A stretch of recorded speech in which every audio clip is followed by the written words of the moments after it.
fàttelu parce que loolu moo fi am léegi nañu créer une loi d'amnistie entre guillemets pardon. pardon léegi pardon bi ñu ne xam nga loi la. donc ñu ne buñ ko toppee mu gën a sévère léegi lu gën a oyof mu gën a douce mu gën a doux mooy le pardon l'amnistie moo tax ñu ne ko la loi la plus douce léegi ñu ne la léegi en matière pénale. la loi en matière pénale li ñuy tuddee la loi pénale mënul rétroagir maanaam mënoo ci dellu ginnaaw dindi ko. mais dafa am exception. exception la waaw dafa am exception li question boobu laa lay expliquer. par exemple dafa am lu ñuy tuddee pour ma bañ a juum si loolu dafa am. les trois principes d'accord.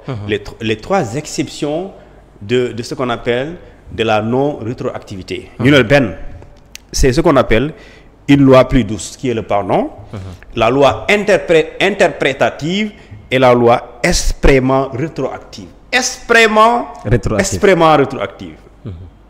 extrêmement rétroactive mooy loi bi nga xamante ni xam nañ ne bu dee ci wàllum pénal mënuñ ci dellu ginnaaw waaye ñi bëgg di dellu si ginnaaw ñooñu créer loi boobu. mën nañ ko si laax bu ne dañ ciy dellu ginnaaw ci fee yii. léegi nag c'est-à-dire li mu la bëgg a expliquer foofu champ d'application laa lay expliquer. champ d'application par exemple mooy Macky Sall bu ñuy def seen loi Aïssata Tall Sall c'est elle qui l'a défendu non. alors dañu ne tous les événements ayant une motivation politique sëñ bi tubaab la ñuy làkk. tubaab la moom. léegi bu ñu la waxee tous les événements ayant une motivation politique. mooy jaru nga fi ne di est-ce que lii ak la lépp ci la bokk. waaw maanaam boo gisee jàpp ne lii. li tax mu am événement mars yi la jàppal na ci la bokk. kon des fois damay dégg ñu naan amnistie partielle loolu amu ci. am na léegi loolu foofu. amul amnistie partielle maanaam foofu noonu.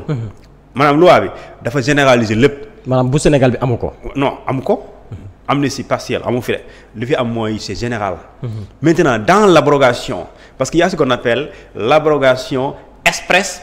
de la loi d'amnistie ou bien l'abrogation partielle de la loi d'amnistie mooy da ngay jël expressément une partie des textes nga ne lii lañ ciy soppi par exemple nga ne fii le champ d'application concerne et les infractions criminelles et les infractions délictuelles mooy ñu rey ñi fi yàqule ñëpp bu ñu ci topp kenn donc yow da nga jël toutes les infractions muy crime muy nit ñi dee muy lu mën di xew ak ñi nga xamante ni jàpp nañ ne c'est des délits ñu ne loolu yëpp la ñuy laa xaale ci période donnée 2021 2024 ñi yëpp du ci topp kenn léegi boo ko bëggee dindi ko certes après loi pénale xam nga loolu mbirum pénal la parce que ñooñu bu loi bi amuloon kon ñooñu boo leen toppee mën nga leen tëj xam nga kon ça c'est pénal léegi ñu ne la bu dee léegi dañoo wax ne kenn du leen topp te loi moo fi am ñu tuddee ko loi d'amnistie pour nga bëgg ci ñëwaat dafay jafe parce que loi pénale da koy bañ. mais après ci principe de la non rétroactivité daf ne par exemple am na exception yi 3 la si la loi est interprétative. avec la loi plus douce mais aussi une loi expressément rétroactive mooy. booy modifier la loi d'amnistie nga bëgg ko abroger. dafay am lu ñu tuddee une modification express comme quoi ñii de d'accord. mën nañ ñu ngi bind parce que loi bind la rek. soo bindee nga ne dañuy dellu ci faits yi nga xamante ni dafay concerner par exemple les crimes de sang. nga ne ñu rey moom xalaatul duñ ci delluwaat. léegi su boobaa soo ci mentionné loolu da ngay mën a juger ñi nga xamante ni mooy les auteurs de crimes mais loolu du problème. mais Thioune dafa am point boo xam ni daanaka dafa bëri divergence sànq yaa ngi koy tudd ci wàllum code pénal maa ngi dégg ñenn ñi naan bu nu abrogé li nga xam ne nag moo di loi d'amnistie bi dañuy duggaat ci li nga xam ne nag moo di la loi plus sévère comme ni nga ko junjee léegi te loolee code pénal daf koy daal di bañ donc est-ce que yaakaaroo ni mën nañu abrogé li nga xam ne nag moo di loi bi mais ci pratique ba foofu lay xawee tagatémbe. mais la loi la plus douce c'est quoi c'est l'amnistie la plus sévère mooy boo ko dindee mooy fee yi. léegi day mel ni ku juddu rek dara dalu ko mu juddu bees dara xewul. mais léegi ñu ne suñu amalee amnistie yow li nga amoon ci bàkkaar yëpp jeex na. waaye suñu dindee amnistie da ngay nekkaat ki amoon bàkkaar. ñu ne léegi loolu dañuy teree ku ci dellu. ñu ne mais mën nañ ci dellu bu fekkente ni. li tax ñu ci dellu par exemple ñu ne booy modifier loi booy def la loi parce que da ngay def le projet de loi. portant abrogation de la loi d'amnistie nii lañ koy tuddee le projet de loi portant abrogation de la loi d'amnistie numéro tel. loolu mooy am bu dee président lay. ci gouvernement bi la jógee projet bu dee député moo koy def proposition de loi portant abrogation de la loi d'amnistie numéro nangam 2021 et cetera. 2000 xaw ma 2023 xaw ma 4 et cetera léegi su boobaa ci texte yi nu ñu bindee ñu ne ni ko Macky Sall bindee woon.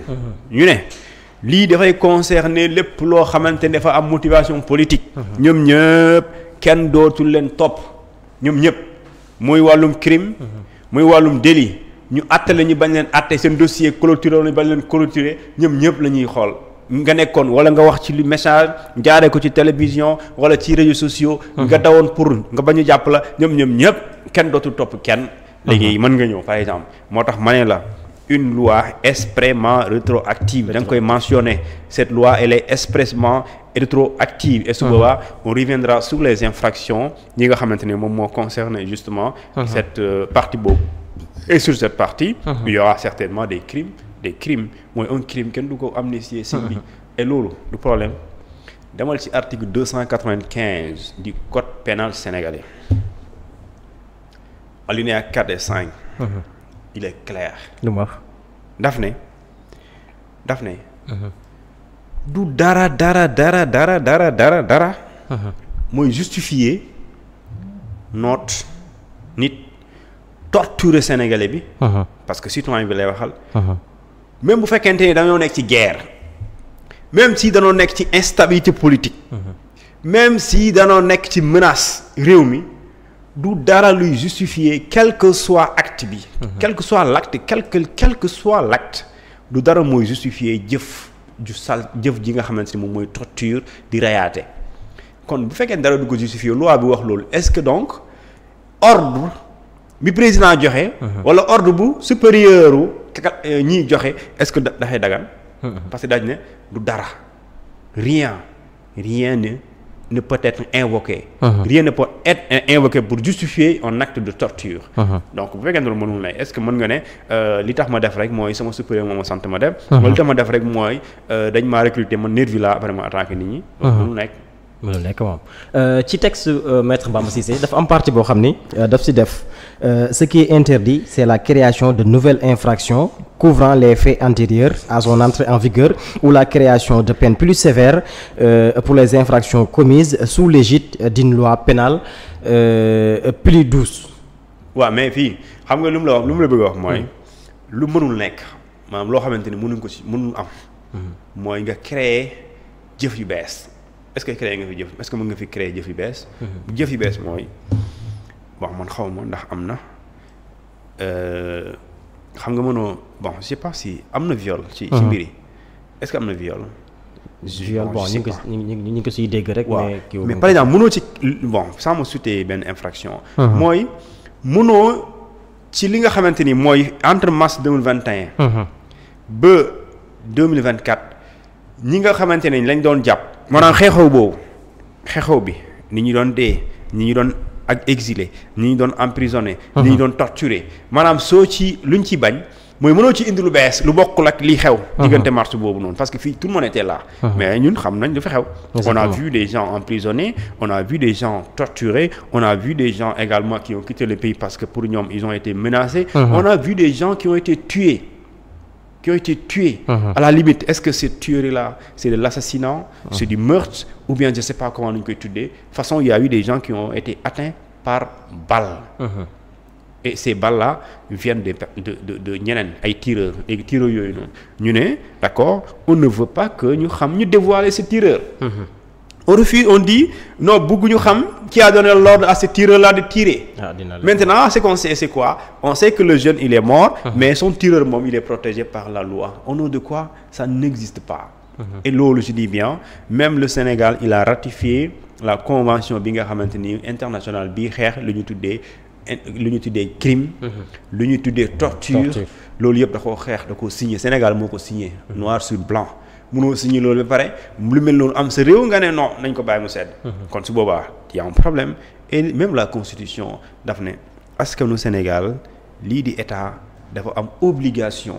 de veiller à sa sécurité et à la protection des Sénégalais et de leurs biens donc état bu deful loolu il a failli. sa première mission loolu la. maintenant bu fekkente ni coow dafa am Maître Bamba Cissé la loi la plus douce c'est la loi d'amnistie. léegi nag la plus sévère mooy boo ko dindee da ngay delluwaat ci mbiri waaye yan mbir ngay delluwaat du may question bi léegi nag ñooñu. di def projet de loi la proposition de loi ñu ñoo koy mentionné ne dañuy ñëw ci mbir mi ci mbir yi dañ ciy dellu ci mbir yi waaye mbir yi mooy tax ñu def bon loolu je dis bien ça c'est un peu technique mais jaru ko maanaam mbir c'est très simple mooy mën nañ ko dindi c'est ça.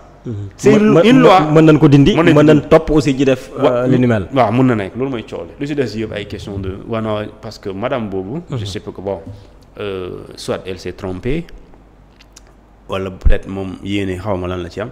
mais la chose est claire c'est quoi le principe de l'intangibilité des droits acquis.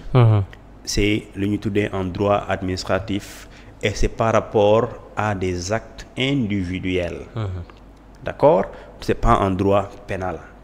En droit pénal, pour def résumé boobu, il y a ce qu'on appelle le principe de la non-rétroactivité. Mais ce principe-là dafa am 3 exceptions. La première, c'est une loi plus douce. La deuxième, c'est une loi interprétative. Et la troisième et la dernière, c'est ce qu'on appelle une loi expressément rétroactive. Expressément rétroactive mooy tey textuellement, tu mentionnes dans le texte.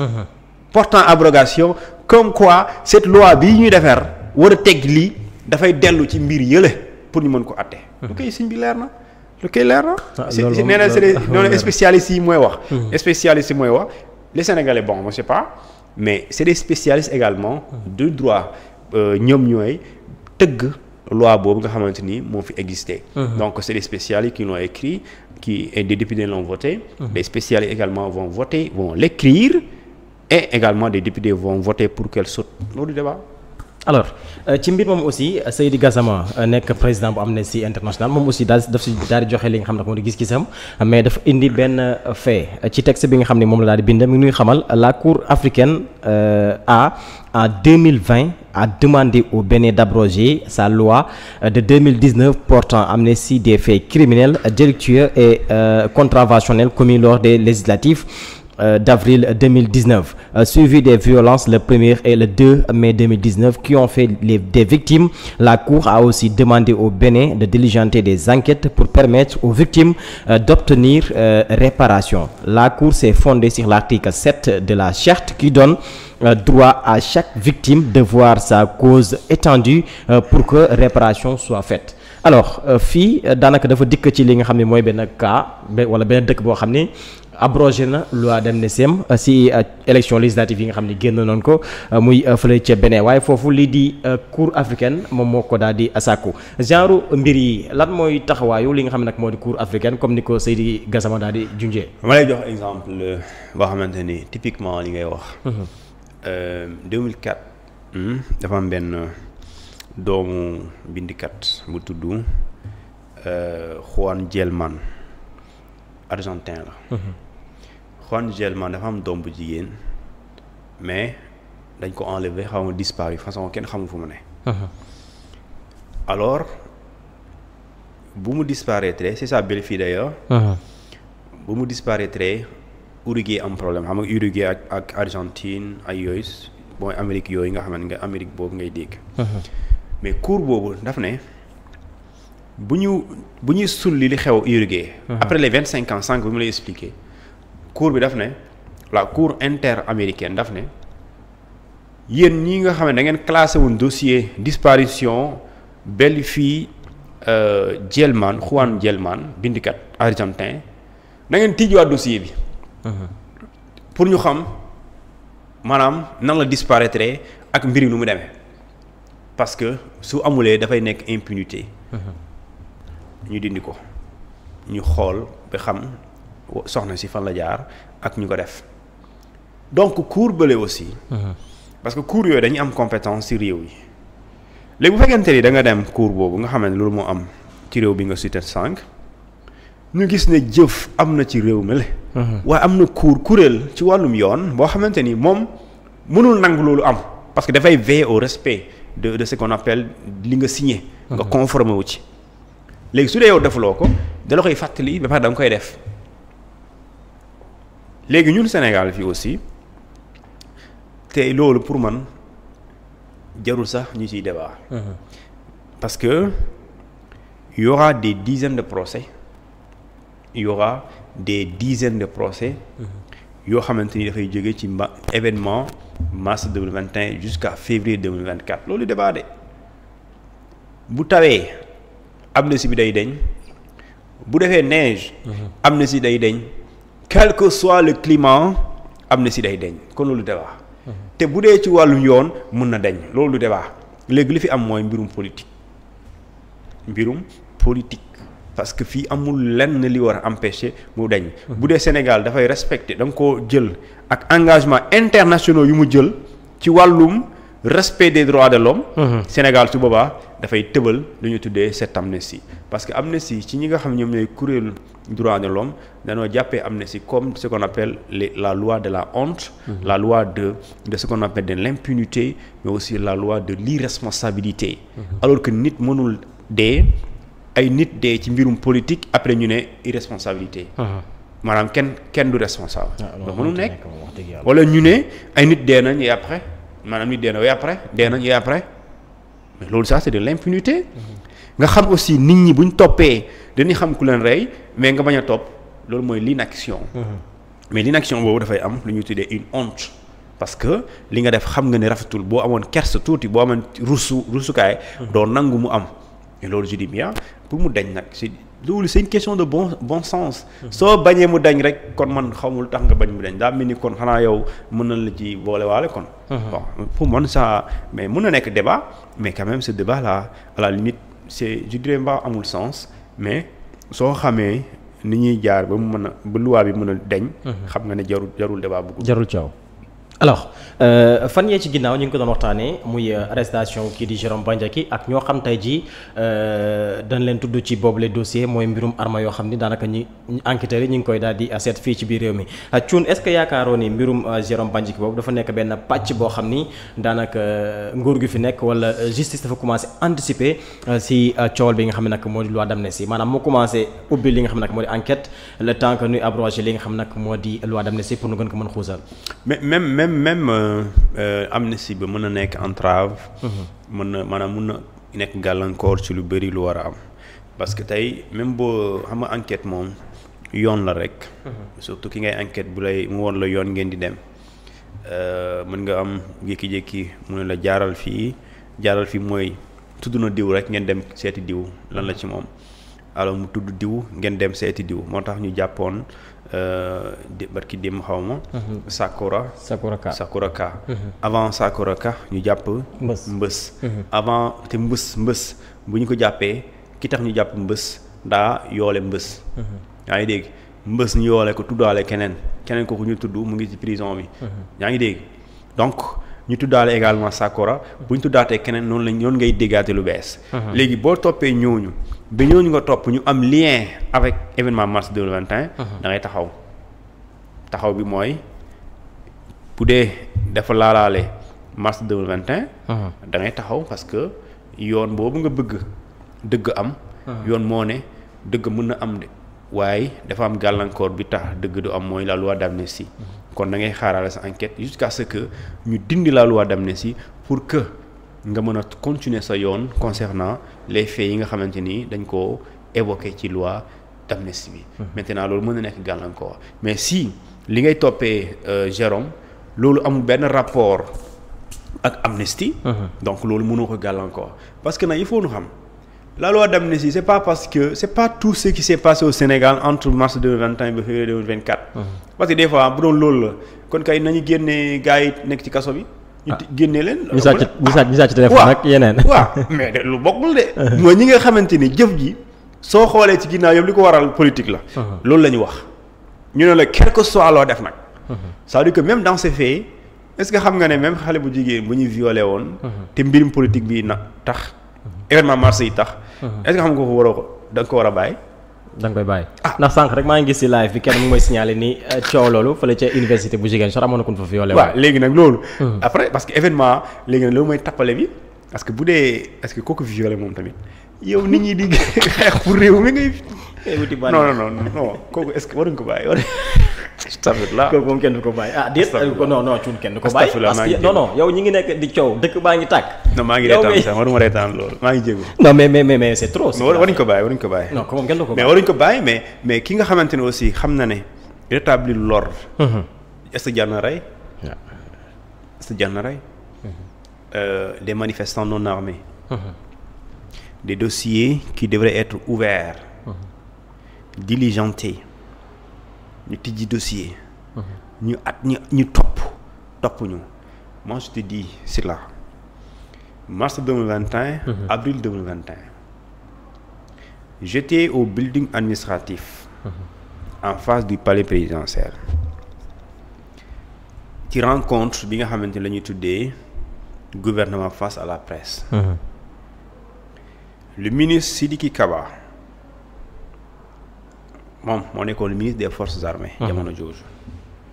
le ministre de l'intérieur Antoine Diome. Ismaïla Madior Fall su ma juumalee.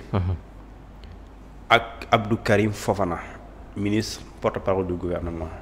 ñu ne bind nañ lu ñu téere bu tudd mémorandum du gouvernement.